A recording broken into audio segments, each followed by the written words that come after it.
deux étudiantes. Nous prenons la direction d'Auxerre.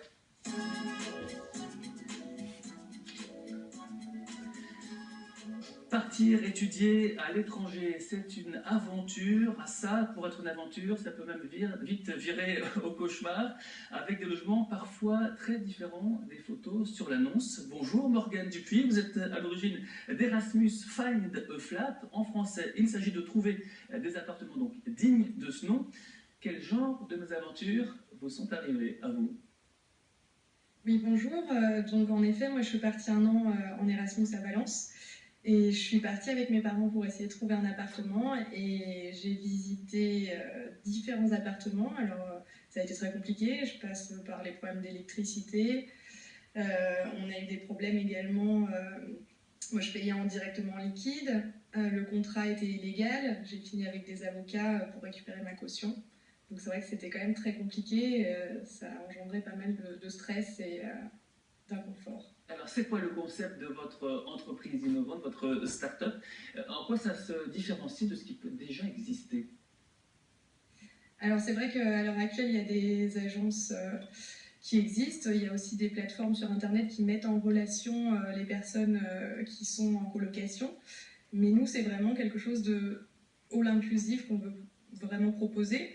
Donc nous, le concept, c'est qu'on puisse réserver sur le site Internet avant d'arriver, de façon à ce qu'on puisse être accueillis par nous-mêmes sur place, avoir un appartement intégralement meublé, très bien équipé, avec les services d'une femme de ménage pour éviter les problèmes de colocation, tout le linge de maison, parce qu'on sait que les étudiants arrivent avec leurs valises, que finalement s'ils achètent des choses sur place, ils ne vont pas repartir avec. Donc on est là également toute l'année en cas de souci.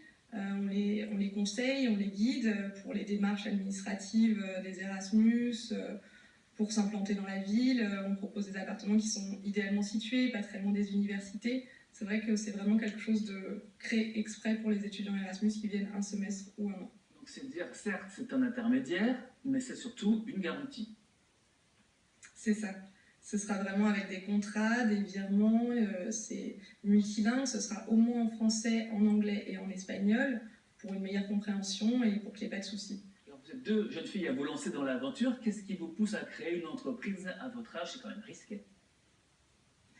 C'est vrai, mais moi je viens de terminer mes études et Julie a eu l'occasion, elle, de commencer à travailler, mais on avait envie d'un challenge, on avait envie d'une motivation pour se lever le matin et quelque part d'aider les autres aussi, parce que nous ça a été très compliqué et l'expérience Erasmus c'est extraordinaire, mais on aimerait vraiment que voilà, ça puisse se passer au mieux et si on peut aider les prochains étudiants qui viennent en Espagne, ce serait vraiment quelque chose qu'on aimerait faire. Alors le premier coup de pouce, il était plutôt pour vous, avec un financement participatif lancé sur Internet, avec un certain succès, puisque vous avez franchi le cap de ce que vous vouliez récolter pour la première étape en tout cas. Oui, c'est ça. Du coup, il nous reste encore 4 jours, mais on a franchi les 100%. Donc c'est vrai qu'on a été suivi par une banque, mais on avait besoin au niveau de la trésorerie pour pouvoir se lancer concrètement. Donc on est vraiment très heureuse et on voulait vraiment remercier toutes les personnes qui nous ont aidés et peut-être encore les personnes dans les quelques jours à venir.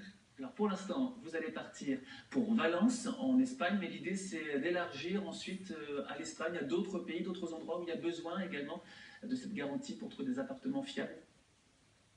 C'est ça, donc nous on a décidé de se lancer à Valence pour vraiment bien gérer et bien s'organiser. Et ensuite c'est vrai qu'on voudrait être dans les autres villes universitaires, en Espagne d'abord.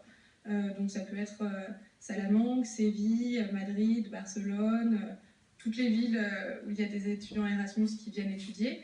Et dans un deuxième temps, c'est vrai qu'on a pensé, pourquoi pas, dans d'autres pays où il n'existe pas déjà des logements qui sont inclus avec l'université. Finalement, on aimerait bien, ça peut être peut-être le Portugal, l'Italie, la Grèce, on va voir. Une chose peut-être à retenir d'un séjour Erasmus, qu'est-ce qui vous en reste? Nous, on imagine l'ambiance souvent, on y travaille quand même un peu, rassurez-nous. Oui, c'est sûr qu'on a des cours, mais c'est quelque chose de vraiment incroyable finalement. C'est vraiment un échange. C'est des façons de travailler différentes à l'université qui peuvent être vraiment complémentaires. Moi, j'ai trouvé ça vraiment très très enrichissant et surtout au niveau de l'ouverture d'esprit, une nouvelle culture, des rencontres extraordinaires. Non, c'était vraiment, vraiment une chouette expérience. Ça peut peut-être donner envie votre témoignage à d'autres. Erasmus Find a Flat, vous tapez sur internet et vous trouverez la plateforme pour vous aider si certains veulent également donner pour ce financement participatif. Merci d'avoir été en direct d'Auxerre avec nous, Morgane Dupuis. Une autre